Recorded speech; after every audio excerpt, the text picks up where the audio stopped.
హే hi hello నమస్తే good morning friends, welcome back to our channel Ranjith and wheels. ఇప్పుడు మనం ఎక్కడికి వెళ్తున్నాం అంటే క్యోటో. ఈ క్యోటో అనే ప్లేస్ వచ్చేసి వారణాసి అంటారు. సో మన ఇండియాలో మనకు వారణాసి ఏ విధంగా ఒక స్పిరిచువల్ ప్లేసో, ఇక్కడ జపాన్ వాళ్ళకి ఈ యొక్క క్యోటో అనేది కూడా అంతే స్పిరిచువల్ ప్లేస్.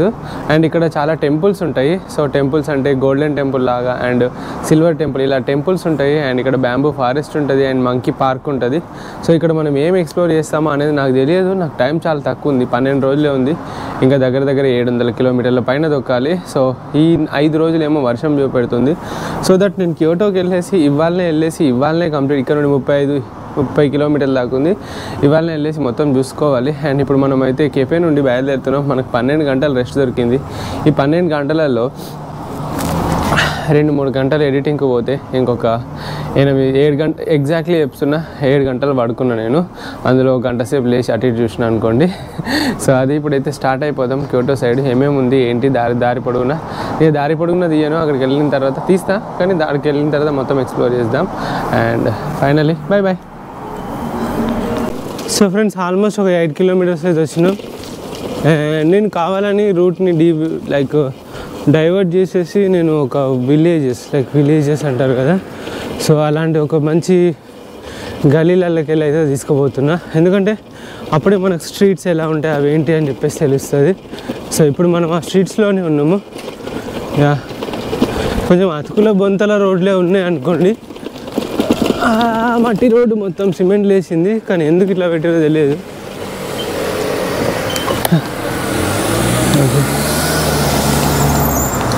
మనము ఒక స్పీడ్లో వెళ్తున్నప్పుడు ఏదైనా అడ్డొస్తే చాలా కోపం వస్తుంది. ఎందుకంటే మళ్ళీ నేను ఫస్ట్ కంచాలి ఆ స్పీడ్ని అందుకోవాలి. సో దట్ ఈ రోడ్లు చూడండి, ఈ గల్లీలు చూడండి, సో మీకు తెలుస్తుంది కొంచెం ఎలా ఉంది వాతావరణం ఇక్కడ ఏంటి అని చెప్పేసి. అందుకోసం మనం చూపెడుతున్నా. సో చాలా బాగుంది కదా స్ట్రీట్ వెండర్స్. ఇదేదో షాపింగ్లా ఉంది. నైట్ టైంలో బాగుంటుందేమో, ఇంకేదో ఓపెన్ కాలేదు. అందరైతే సైకిల్స్ బాగానే యూజ్ చేస్తున్నారు, కొంతమంది కార్లు యూజ్ చేస్తున్నారు. అందుకే నేను ఒకటంట, వీలైతే సైకిల్స్ యూజ్ చేయండి. లేకుంటే నీకు చాలా దూరం అయితే మోటార్ బైక్స్ యూజ్ చేయండి. ఒక్కరే వెళ్ళినప్పుడు లగ్జరీ కోసం కార్లో వెళ్తే దానికోసం నలుగురు పోయేదాన్ని ఒక్కరికే యూజ్ చేసుకోకండి. ఒకవేళ ఎవరైనా చిన్న చూపు అవుతారని అనుకుంటే, లేదు అరే వాళ్ళ దగ్గర అంత ఉన్నా కూడా సింపుల్గా సైకిల్ మీద బైక్ పైన వచ్చింది చూసిరా అని ఇంకా పెద్దగానే అవుతారు, కానీ చిన్నగా అవ్వరు. సో ఫారెన్లో అయితే అలా సైకిల్ మీద పోతే వాల్యూ ఎక్కువ. ఇండియాలో మనం దిగజారుతాం అనుకుంటాం, కానీ నో. నిన్న నైట్ నా స్పెట్స్ ఎక్కడ మర్చిపోయాను ఫ్రెండ్స్. అసలుకి నా షేడ్స్ ఉంటాయి కదా, అవి మర్చిపోయాను. ఇప్పటి నుండి అవి కనబడవేమో, మేబీ ఎక్కడ తీసుకోవాలి. అందులో సైట్ ఉంది. అండ్ ఇంకొకటి, ఇక్కడ నేను నూడిల్స్ తిందామని చెప్పేసి ఆగాను. నూడిల్సే కదా, అక్కడ 50-100 ఇట్లా కనబడ్డాయి అన్నట్టు. సో రేట్లు ఏంటి 50-100 అని చెప్పేసి అనుకొని, సరేలే మన తక్కువకే ఉంటాయి కదా, రోడ్ సైడ్ ఉన్నాయి, చిన్నది ఇట్లా కూర్చొని తినొచ్చు కదా అని చెప్పేసి అనుకొని వెళ్ళాను. వెళ్ళిన తర్వాత లార్జా మీడియమా అది అని అన్నారు. అంటే మీడియము అని అన్నా, లార్జ్ వద్దు, స్మాల్ వద్దు, మీడియము అన్నా. సరే అని చెప్పేసి దోకా సరే అని చెప్పేసి తీసుకొచ్చి ఇచ్చిర్రు. రాయడు 1400 ఎన్నులు విత్ ట్యాక్స్ కలిపితే 1400 ఎన్నులు. నాకైతే దిమ్మ తిరిగిపోయింది, బొమ్మ కనబడ్డాయి అన్నట్టు. 1400 ఎన్నులు అంటే మాటలా, 800 రూపాయలు ఐఎన్ఆర్లు. 800 రూపాయల నూడిల్స్ నేను ఎప్పుడు తినలేదు, ఇంకొకసారి తినబోను కూడా. జపాన్లో నాకు అన్నీ చూపెడుతుంది. నాకు కాస్ట్లీయెస్ట్ ఫుడ్ జపాన్ అని చెప్తాను. ఇంత కాస్ట్లీయా దేవుడి దయ వల్ల నెక్స్ట్ సౌత్ కొరియా అయితే చీప్గా వెళ్ళిపోవాలి. ఆడైనా స్ట్రీట్ ఫుడ్స్ ఉంటాయేమో. ఇంకొకటి ఏంటంటే, నేను ఫుడ్ తినాలి ఫ్రెండ్స్, తినలేదు అనుకోండి తొక్కలేను. 40 తొక్కిన పొద్దున్న నుండి ఏం తినలేదు, వాటర్ కూడా తాగలేదు, ఎట్లుంటుంది? సో ఒకటైతుంది. అందుకని చెప్పేసి ఫుడ్ తినాలి. నేను తినకుండా తొక్కలేను. ఇప్పుడు నేను పెట్రోల్ ఎట్లా ఉపయోగించాను కాబట్టి నా బాడీలోనే ఆ పెట్రోల్ ఖర్చులన్నీ ఎలా తీయాలన్నట్టు.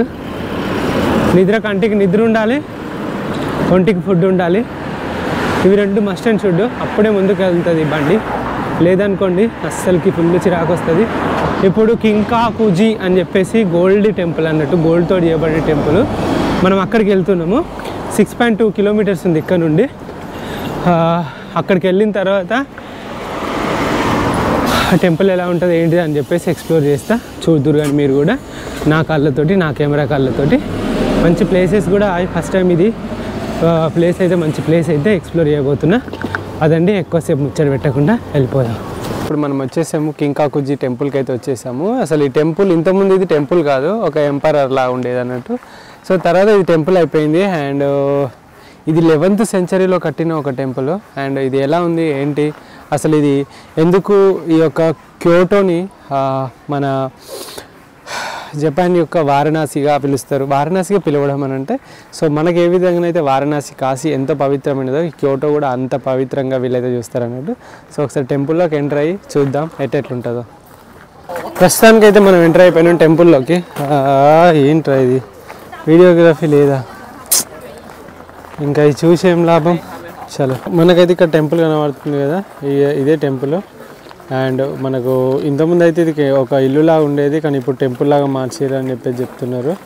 అండ్ చాలా బ్యూటిఫుల్గా ఉన్నది. అండ్ గోల్డెన్ టెంపుల్ లాగా, అండ్ అప్పట్లో కట్టిన దానిలా ఉన్నది. అండ్ ఇప్పటికీ 1100వ శతాబ్దంలో నుండి ఇప్పటి వరకు ఉన్నది అని అంటే అది చాలా గ్రేట్ అని చెప్పాలి. దగ్గరికి వెళ్ళి చూస్తే ఎట్లుంటుందో చూద్దాం పదండి. సో ఇది వచ్చేసి టెంపుల్. అండ్ ఇక్కడ దగ్గరికి అయితే అసలు తీసుకోపోనీకి లేదు, ఎందుకంటే ఇది చాలా రోజుల క్రితంది కదా. సో దానికి ఏమైనా డ్యామేజ్ అవుతుంది, అండ్ మనుషులు పోతే గీకుడు అదోటి ఇదోటి చేస్తారని చెప్పేసి అసలు ఆ దగ్గరికి అయితే అలో లేదు. అండ్ చూసుకుంటే ఈ విధంగా ఉంది, మొత్తం గోల్డ్ పెయింట్ తోటి, అంటే గోల్డ్ కలర్, గోల్డ్ దాంతో మొత్తం పెయింట్ చేసిరు అన్నట్టు. సో ఈ విధంగానే మనకు సిల్వర్లో ఇంకొక టెంపుల్ కూడా ఉంటుంది సేమ్. అంటే ఈ పాలిష్ ఏదైతే ఉందో సిల్వర్ తోటి పాలిష్ చేస్తారు, ఇదేమో గోల్డ్తో పాలిష్ చేశారు. సో మనకి ఇక్కడ దూరం నుండి చూసుకుంటే ఈ విధంగా ఉంటుంది. అండ్ ఈ యొక్క టెంపుల్ మొత్తం, అంటే ఈ యొక్క ఇల్లు మొత్తం, ఈ కట్టడం మొత్తం వాటర్లో ఉంది అన్నట్టు. సో వాటర్లో ఉంది కాబట్టి సో దీనికి ప్రొటెక్షన్ కూడా ఎక్కువనే, డైరెక్ట్ వచ్చి అటాక్ చేయకుండా అట్లా ఉండడానికి. సో ఆ విధంగా అయితే ఉంటుంది ఇది. అండ్ చూడడానికి మాత్రం డైరెక్ట్ చూస్తే చాలా బ్యూటిఫుల్గా అనిపిస్తుంది. ఆ రేస్ అనేటివి ఆ గోల్డ్ పైన పడితే, మీరు ఇక్కడ చూస్తున్నా, ఇక్కడ గోల్డ్ పైన పడితే ఏమన్నా కనబడుతుంది. అండ్ కిందికి వెళ్ళి వాటర్ యొక్క రిఫ్లెక్షన్ కూడా గోల్డ్ పైన పడితే ప్యూర్ గోల్డ్ కలర్ అయితే క్రేజీగా కనబడుతుంది అన్నట్టు. ఇక్కడ మనకు ఒకటి కనబడుతుందా, ఎప్పుడైతే ఇక్కడ మామూలుగా స్నో పడ్డదో, మొన్న రీసెంట్గా స్నో పడ్డప్పుడు, సో ఈ విధంగా ఇంత బ్యూటిఫుల్గా ఉంది అని చెప్పేసి అయితే చూపెడుతున్నారు. అండ్ స్నో పడ్డప్పుడు ఈ విధంగా ఉంటుంది అన్నట్టు ఇది. అండ్ లోపల మనకి ఎట్లా అలవలేదు కాబట్టి లోపల ఇవి ఉంటాయి. సో దీపం అండ్ బుద్ధుడు, గోల్డ్ తోడు ఉండే బుద్ధుడు, అండ్ అదేవిధంగా మీరు చూసుకోవచ్చు ఇవన్నీ ఉన్నాయి అయితే ఇందులో ఉన్నాయి. సో చాలామంది అయితే ఇక్కడ కాయిన్స్ వేస్తున్నారు అందులో. సో ఇందులో కాయిన్స్ వేస్తున్నారు చాలామంది.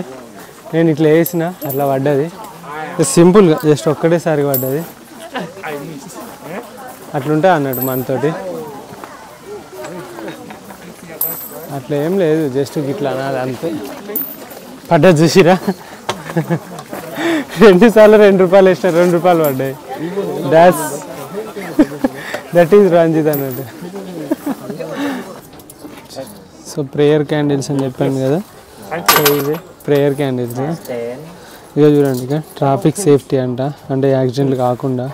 You find a good job, ఓకేనా, ప్రొసీడ్ టు ఏ హయ్యర్ స్కూల్కి, and success in love, cancer gets better, oh my god, get rid of stress, success in your work, get off marriage, success in study, fulfillment of wish, family safety, state of perfect health. So ఇట్లా ప్రతి దానికి ఒక wish అని చెప్పేసి tablet మన candles అవుతున్నాయి. ఒక్కొక్కటి ఒక 50 ఏండ్లు అన్నట్టు, 50 ఏండ్లు. సో 50 ఏండ్లు అంటే 25 రూపాయలు. సో ఆ విధంగా తీసుకొని ఇక్కడ సో వీళ్ళు వాళ్ళ యొక్క ప్రేయర్స్ని సో ఇట్లా ఫుల్ఫిల్ చేసుకోవడానికి ఇట్లా వేసుకుంటున్నారు. అండ్ సో ఒక్కొక్కరు ఒక్కొక్క క్యాండిల్ ఇట్లా కొనుక్కొని సో ఈ విధంగా వేస్తారు అన్నట్టు.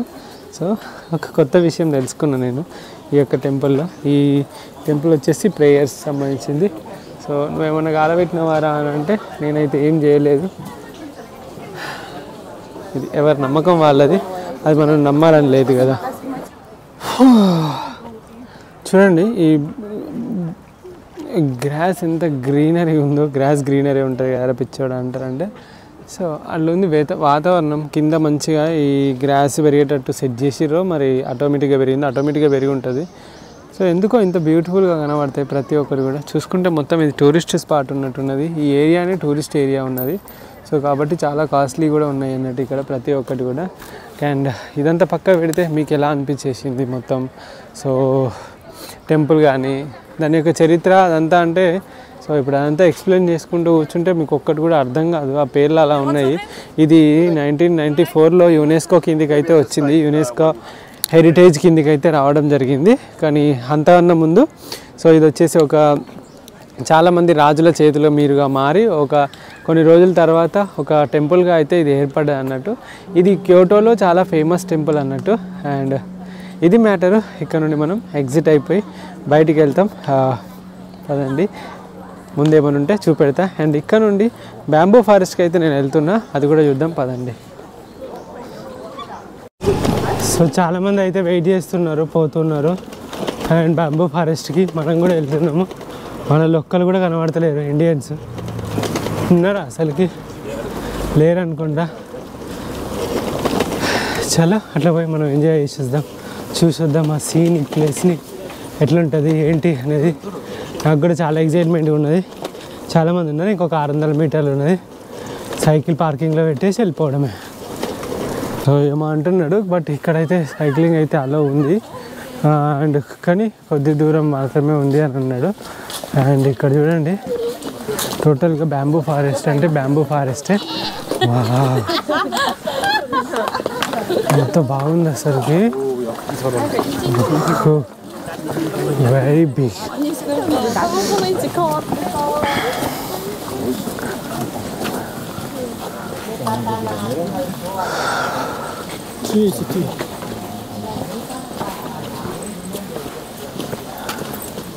నో బైసైకిల్ పార్కింగ్ అని అమ్మ, ఎక్కడ చూసినా నో బైసైకిల్ పార్కింగ్ అనే ఉన్నది. సో చూసుకుంటే మీరు బ్యూటిఫుల్ కదా. ఇంతేనా ఏంటి మొత్తం?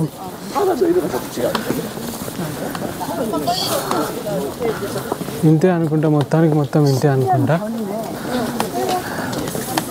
కొంప వచ్చి ఆ లాస్ట్కి వెళ్ళాక అయిపోయింది అని అన్నారు అనుకో, భలే ఉంటుంది అసలుకి బ్యాంబూ ఫారెస్ట్. ఇది 24 hours ఓపెన్ అంట.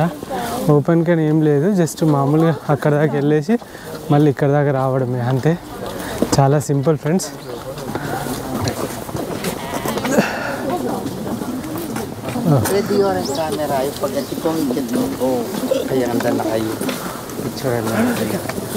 అయిపోయేదాకా చూడండి, మంచిగా ఎంజాయ్ చేయండి. అండ్ నాకు ఎక్కడైనా సైకిల్ పార్కింగ్ దొరికితే బాగుండు. అక్కడ సైకిల్ పార్కింగ్ పెట్టేసి అట్లా పోయిద్దామని అనుకుంటున్నా, ఫొటోస్ అవి తీసుకుందామని. సో ఇక్కడ సైకిల్ పార్కింగ్ లేదు, కానీ మ్యాక్సిమం సైకిల్ పార్కింగ్ లేదు, కానీ ఎండ్ అయిపోతుంది ఇక్కడ.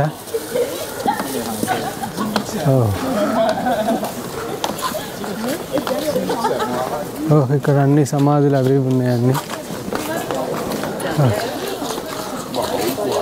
సో ఇక్కడ ఒక టెంపుల్ ఉన్నది. ఈ టెంపుల్ దగ్గరికి అయితే వచ్చేసినాం. నోనోమియా అని చెప్పేసి టెంపుల్. సో నోనోమియా టెంపుల్ ఓన్లీ సైకిల్ ఇక్కడ వర్షిప్ అంటే జస్ట్ మొక్కేటప్పుడు మాత్రమే పెట్టుకోండి అని అన్నారు. అండ్ ప్రతి దగ్గర ఏదో ఒకటి ఉంటాయి కొనుక్కోవడానికి, అమ్ముకోవడానికి. కానీ వీళ్ళ భక్తి వీళ్ళ అంతా వేరే ఉంటుంది అన్నట్టు. అండ్ చాలా నీట్గా ఉంటుంది. అండ్ చూసుకోండి ఇక్కడ మీరు, సేమ్ అక్కడ ఏ విధంగానైతే ఉన్నదో మనకు ఇక్కడ కూడా సేమ్ అదే విధంగా వీళ్ళు సేమ్ రాసిరు అన్నట్టు. అండ్ ఇక్కడ ఒక టెంపుల్ ఉన్నది. ఇది మొత్తం బ్యాంబూ కట్టెలతో చేసిన టెంపుల్, బాగుంది.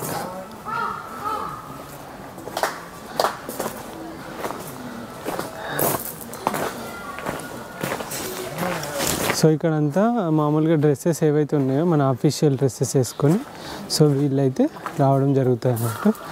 ఇవి మొత్తం జపనీస్ అఫీషియల్ డ్రెస్సెస్ అంటారు కదా వీటిని. సో ఈ విధంగా అఫీషియల్ డ్రెస్సెస్ వేసుకొని అయితే వచ్చి వీళ్ళు మొక్కి పూజించిపోతారు. మంచిగా చప్పట్లు కొట్టి మొక్కుతారు. మరి ఇది ఏంటో తెలియదు. యా, ఇది మొత్తం total bamboo forest and bamboo ఫారెస్ట్లో ఉన్న నోనోమియా టెంపుల్ ఇది ముచ్చట. సో ఇక్కడ నుండి అయితే ఇంకా బయలుదేరుతా ఇది అయిపోయిన తర్వాత. ఎందుకంటే ఇది ఎండ్ అయిపోయిందంటే ఇంకేముండదు. సో మనోడు కింద పడ్డాడు.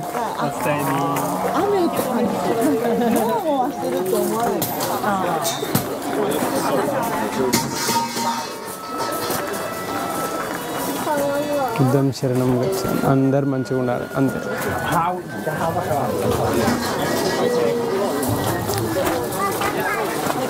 ఇక్కడ చూడండి, మంచి టైంలో వచ్చినాం మనము. చాలా బ్యూటిఫుల్గా ఉంది. అండ్ ఇక్కడ ఒక పేపర్ రాసి పేపర్ మీద ఈ విధంగా పెట్టి ఎంతసేపు అయితే ఉంటుందో అంతసేపు ఆ విధంగా పెట్టి ప్లేస్ చేస్తారు అన్నట్టు. అండ్ ఇక్కడ చూడండి మంచి మంచి పెయింటింగ్స్ కానీ ఎంత బాగుంది తెలుసా, సూపర్ ఉంది.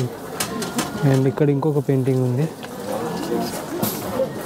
వీళ్ళు కూడా బ్యాడ్ లక్లు ఈవిల్ ఐలు అట్లుంటాయి. అండ్ ఇంకొకటి వీళ్ళు ఎవరైనా కూడా వచ్చినప్పుడు ఏం చేస్తారంటే మనలాగా మనం కాళ్ళు కడుక్కుంటాం కదా, ఈ విధంగా వీటితో తీసుకొని చేతులు కడుక్కొని టెంపుల్లోకి వెళ్తారు అన్నట్టు.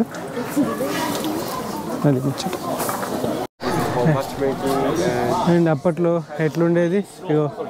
సో ఈ విధంగా వీళ్ళు అప్పట్లో గుర్రపు రెక్కల బండిలా ఉంటాయి కదా, ఇక్కడ మనుషులు ఇట్లా పట్టుకొని వీటిని అయితే సో ఈ విధంగా వాడుతున్నారు అన్నట్టు. ఇంకా కూడా వీటిని వాడుతున్నారు. చాలా గ్రేట్.